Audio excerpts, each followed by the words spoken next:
We've got the meeting on there.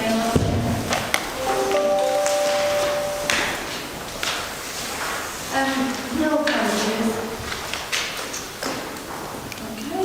Can we do the minutes of the meeting on the 17th of January?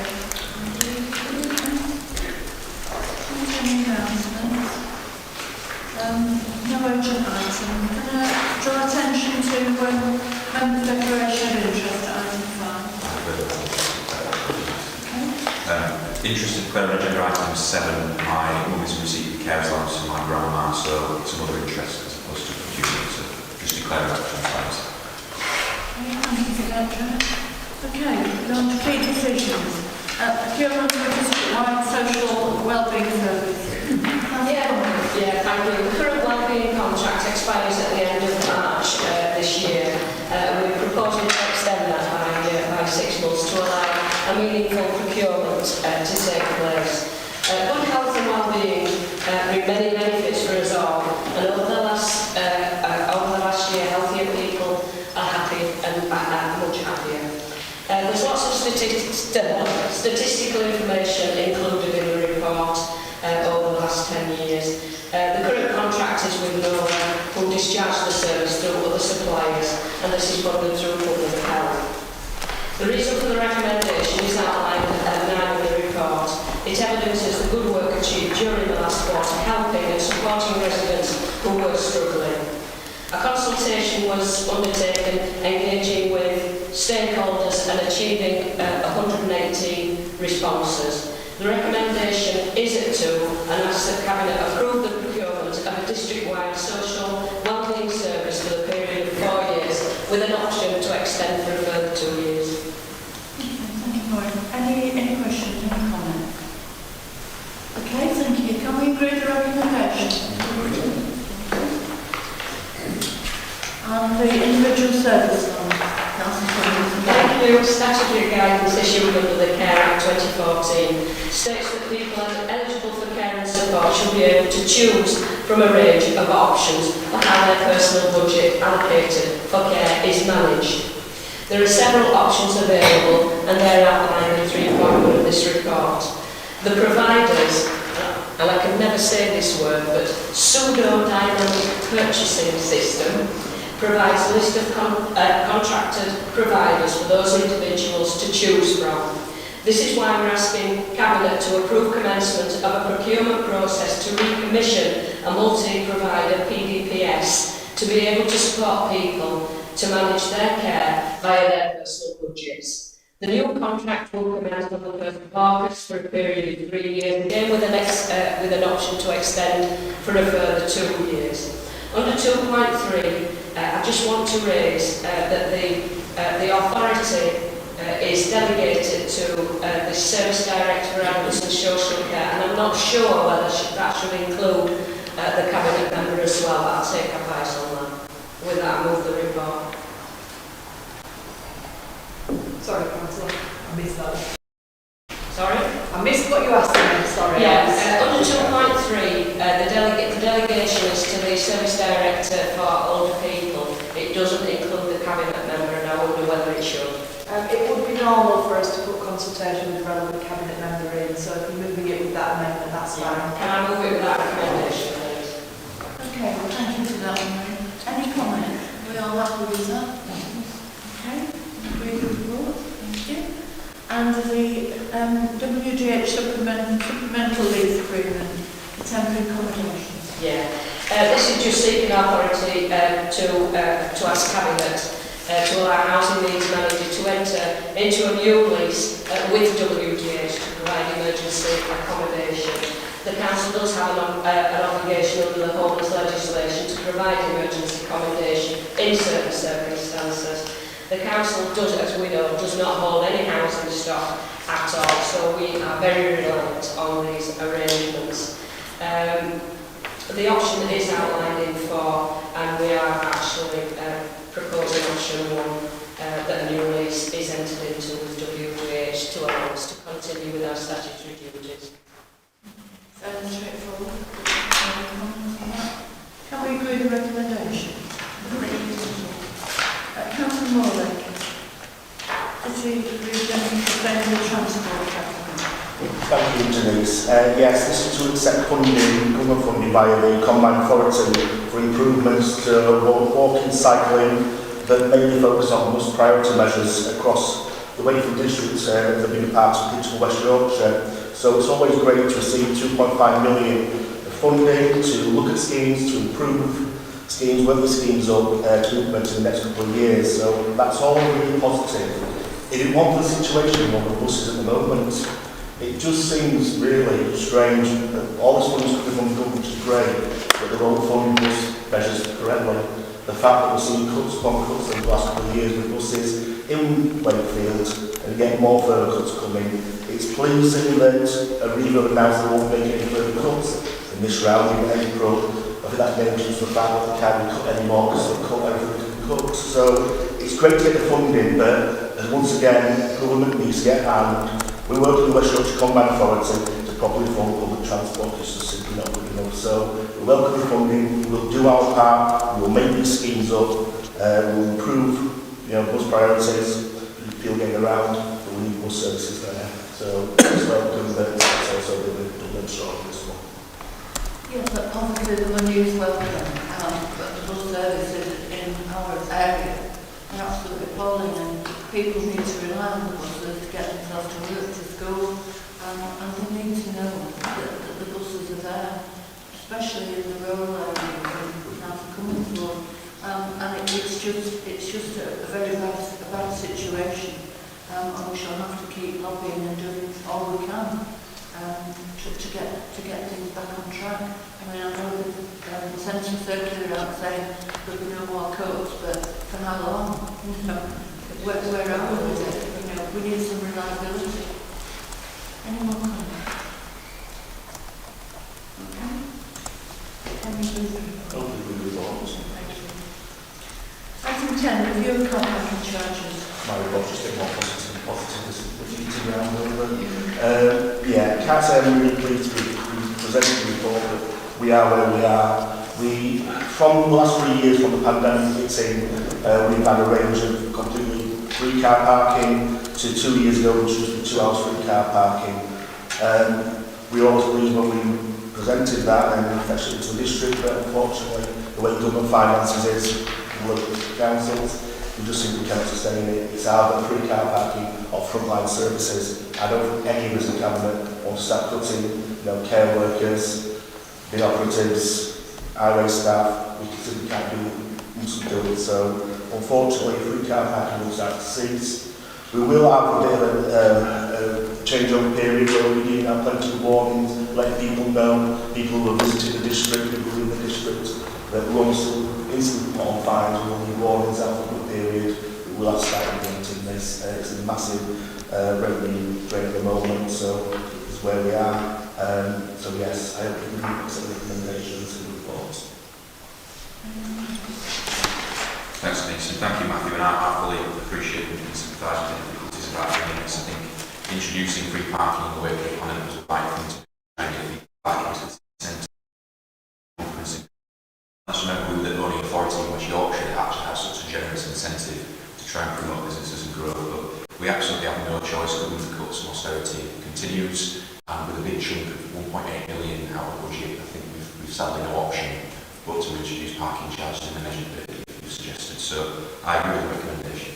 I mean, Jeff, you are quite right, there was the only authority in the region that did this sort of thing after the pandemic. There is some positive in there. We will still support events in the city and town centres. Whenever they have events on there, do some free car parking as well, and different events in various locations. So there is some positives in there. You are right. Yeah, just to second what Jack said, I'm really made up that we were able to offer this at a time when it was needed the most, and I'm very happy that we're going to continue offering it for events. I think for me, the transition when you're offering free car parking to no longer doing that, I think there's always a little bit of cloudiness for people. So I think you're the leeway that we can give and just make sure we don't want to be fining people for thinking that there's enough there when there isn't. So I think we can just keep that in mind. Yeah, just to reiterate, there will be plenty of copies out there, plenty of warnings, we'll not need to fines straight away with that. all that being said as well, once again, we are still relatively cheap to park in our car parks. You look at some of the neighbouring authorities, and we haven't put prices up in our car parks since 2015, so we are still trying to keep things as low as best as possible. Thanks for that, Matthew. Yeah, I mean, it's disappointing that we're in this situation today. We were so proud that we could offer for our business people and people coming into the town centre free parking across our district, and it made a massive difference. And if we hadn't have had all these horrendous cuts by this Conservative government, we wouldn't be in this situation. And I feel really sad today that we have to do this. But we must, as Michael said, we must get the contract. We don't want anybody finding thinking it's not there. But we have done this for 3 years, and I think, you know, we were the only council, I think people were looking on enviously from other authorities that we were able to do this. But I hope people understand that there's no alternative. So thank you for the report. So I know it's not something you wanted to bring in. I'll try to get some close to the bottom next one. Yes, do better next time. Thank you. Can we agree with the report? Okay, thank you very much.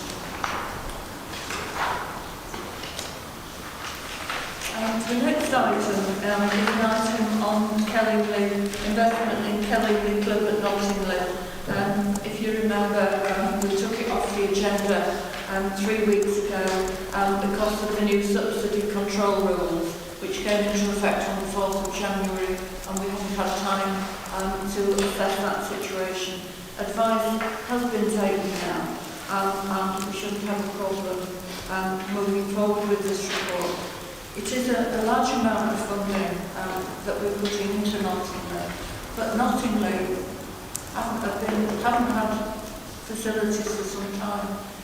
They lost the swimming pool and the library, and this is putting something back. So this can be a real community hub with sporting facilities, football, football for boys and girls, men and women, and other things, dance studio, youth club, mother and toddlers group. We will be putting in there a job centre plus, this is an advice bureau, and the sports pavilion will really build the heart of the community. It's something that is needed in Nottingham, and I know it's a massive amount of investment into an old building. There's some new facilities adjoining, but I really feel that this is the way forward for a community hub and community facilities in Nottingham, which is much needed for Nottingham. And I think everyone in Nottingham needs to get behind this game now and make it work for the community that they represent. So I'm suggesting that option 1 is to invest 10.72 in the Kellingley Club. Part of that is for a contingency, and I'm stressing to officers that we will not need to use the contingency unless we're in a desperate situation, and we need to keep within the budget. It's really important that we keep within the budget, the budgets that we've got across the council. But I think Nottingham really deserves a facility like this. So I move the report. Any comments, Jim?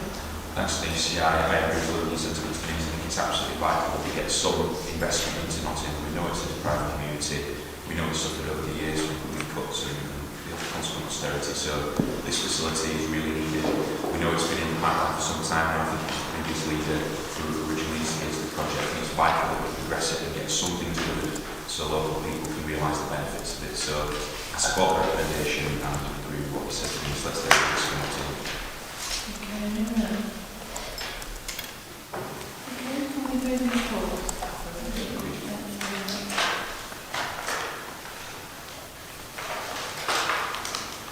Item 12 is really exciting news. It's bringing forward the housing plan for Wakefield. So quite a lengthy document, but a lot of work by officers and partners has gone into this, and it sets the scene for the coming years. It's really needed. It works well with development, and I think that the fact that our LDF will be going through very soon. There will be more house building going on, but also we need to make sure that all the facilities like schools, health centres are all included in this, and I know they are. But I'd like to ask someone to endorse the housing plan. Any comments? And as I said, I'd like to congratulate officers for all the work they've done on this. Okay, the next item is the Wakefield Markets Investment Plan. The report seeks to note the progress made on the markets investment since that was approved in 2020, and to seek approval 847,000 from the Town Centre Regeneration Fund to enable the completion of the projects in Castleford, Pontefract and South Exeter. Any comments? People will understand. Yes, the senior. Yeah. Any comments, Michelle? Yes, I did. I just, in terms of Southlands, I know there's a lot of people where we really want to utilise the market, and you always get a bunch of people that sort of say, what's the point of investing into it? But for people in our communities, it is still that sort of gravity in that centre. We still have traders there that have been there for a very long time, so I think it's lovely that we're investing in there, and I'm really excited to see what's to come moving forward. Okay, can I read the report? Michelle, business rates release. Yep, so this report, which you can find on the page 193 from Cabinet to implement business rate relief from April 2023, which will help to support small businesses as well as those businesses in the retail, hospitality and leisure industries. The details of the schemes are outlined in sections 3.2 and 3.3 of the report, which will be fully funded by grant funding. The recommendation will be 193 at section 2.1. Yeah, obviously I think we all really welcome this report. I'm constantly saying how amazing all our retail and hospitality facilities are across all our towns and our city centre. I live in the city centre and we've got some amazing restaurants. If anyone wants any recommendations, check out experiencewakefield.co.uk. There's so much on offer, and it was recently brought to my attention we all know January is such a hard time for restaurants and for hospitality, and we've got some absolutely scum of the earth breaking into restaurants and shops around the city recently, and it just absolutely guts me. They're going through such a challenging time with COVID, and now they're facing this as well. So it was just a mention as well, just a massive thank you to people like the police, West Yorkshire Police, Wakefield, Beards, the council officers who were all pulling together to help these businesses and support them. And I think at a time when they're struggling, this is just a great thing for them to increase this relief and to help them out every little bit that we can. So thank you for bringing it, Michelle. I think, it's sort of, even post-COVID, getting back to where businesses were and where the change of habits and everybody's really important that we support our businesses.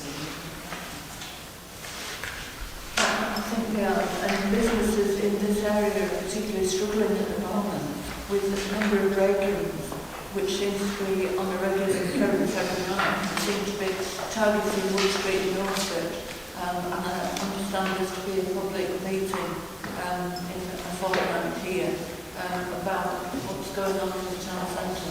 It's the last thing we want, people to be breaking in when restaurants are closed at night.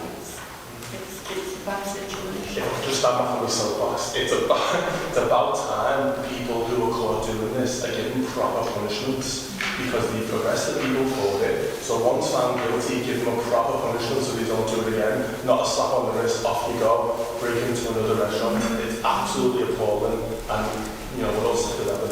Yeah, we are. Okay, can we agree the report? Thanks, Michelle. Okay, item 15 is the capital investment strategy capital programme for budget. The report can be found on pages 205 to 269. Really, what we want to do this morning is to recommend that we move this to the Budget Council on the 1st of March. We all have to look at that. Thank you. And then item 17 is the, again, the revenue budget and council tax. And this is to go to council on the 1st of March. Okay, thank you. Michelle, local council tax support. So this report is on pages 431 to 436 and agenda 6 approval to provide £30 additional financial support for residents for the receipt of council tax support. In addition to that, the report has council to approve an £8,000 increase to the budget for the local welfare scheme to provide support to other economically vulnerable households who may not be entitled to council tax support. There are 4 options which are set out on agenda page 433, option 4 being the The recommendations are on page 431 and the Cabinet to recommend to full council to amend the council tax support scheme to include the £30 discounts and for us to approve the balance of the funding to be used to increase the local tax support scheme budget. Yeah, I welcome this. Should you on board, lots of people struggling out there, and I think we realise that. And this, I mean, it isn't on it will by me, so I welcome it fully support it. And then the final report, Michelle, enforcement agent services procurement. This report, which is on agenda page 447, is the Cabinet's approval to undertake a procurement exercise to appoint enforcement agent services for the council. Members will be aware that as a council we do take a very supportive and considerate approach to the collection of law income, which includes council tax support schemes, payment flexibility, identifying vulnerable households, as well as ensuring that residents in debt have access to free local debt advice. So any decision that we do make to use enforcement agents is taken very much as a last resort, and we do have to get through a lot of stages before we get to any enforcement stage. We would always encourage anybody who is struggling to pay to contact us, because that's often, once we have the contact, we'll stop it rather than just trying to avoid the situation, so that we can agree something that's suitable and affordable. The recommendations on page 437 and we're asked to approve the commencement of the procurement exercise under the Enforcement Agency Services Dynamic Purchasing System established by WAPIO, and to delegate authority to the Chief Financial Officer in consultation with myself, the portfolio holder for resources, to approve the terms of the award and to the successful bidders following the conclusion of the procurement process.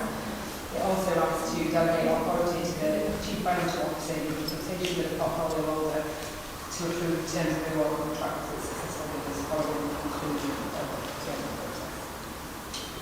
It's a lot of Yes. Any comments, Maureen? Yeah, I just want to say, I think I read it in the report that enforcement would be the absolute last action. And I'd like to think if people do get into that sort of a situation, we discover it early and then work with either WDH's Cashwise or our excellent welfare team here in Wakefield before we actually incur more debt on them. So I'm pleased about that. I'm pleased that that's in the report. Yeah, totally.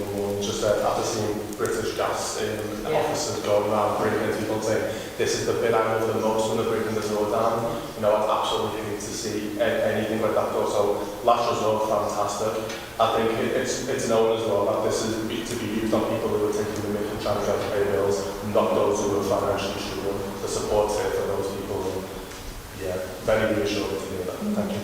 I think it is very important that it's highlighted, because it's not that we are procuring an enforcement service so that we can just say, here you go, and this we're going to come and knock on your door. It absolutely is. This council has got a history of being a compassionate, caring council, and we actually do our level best to avoid getting to that point. But as you say, there are some people who can pay and just don't want to. So it's a very much resort to sort of work with those people who will never send enforcement agents on people who are wanting to work with us to resolve it. Okay, we've read the report. Thanks, Michelle. Okay, that comes into the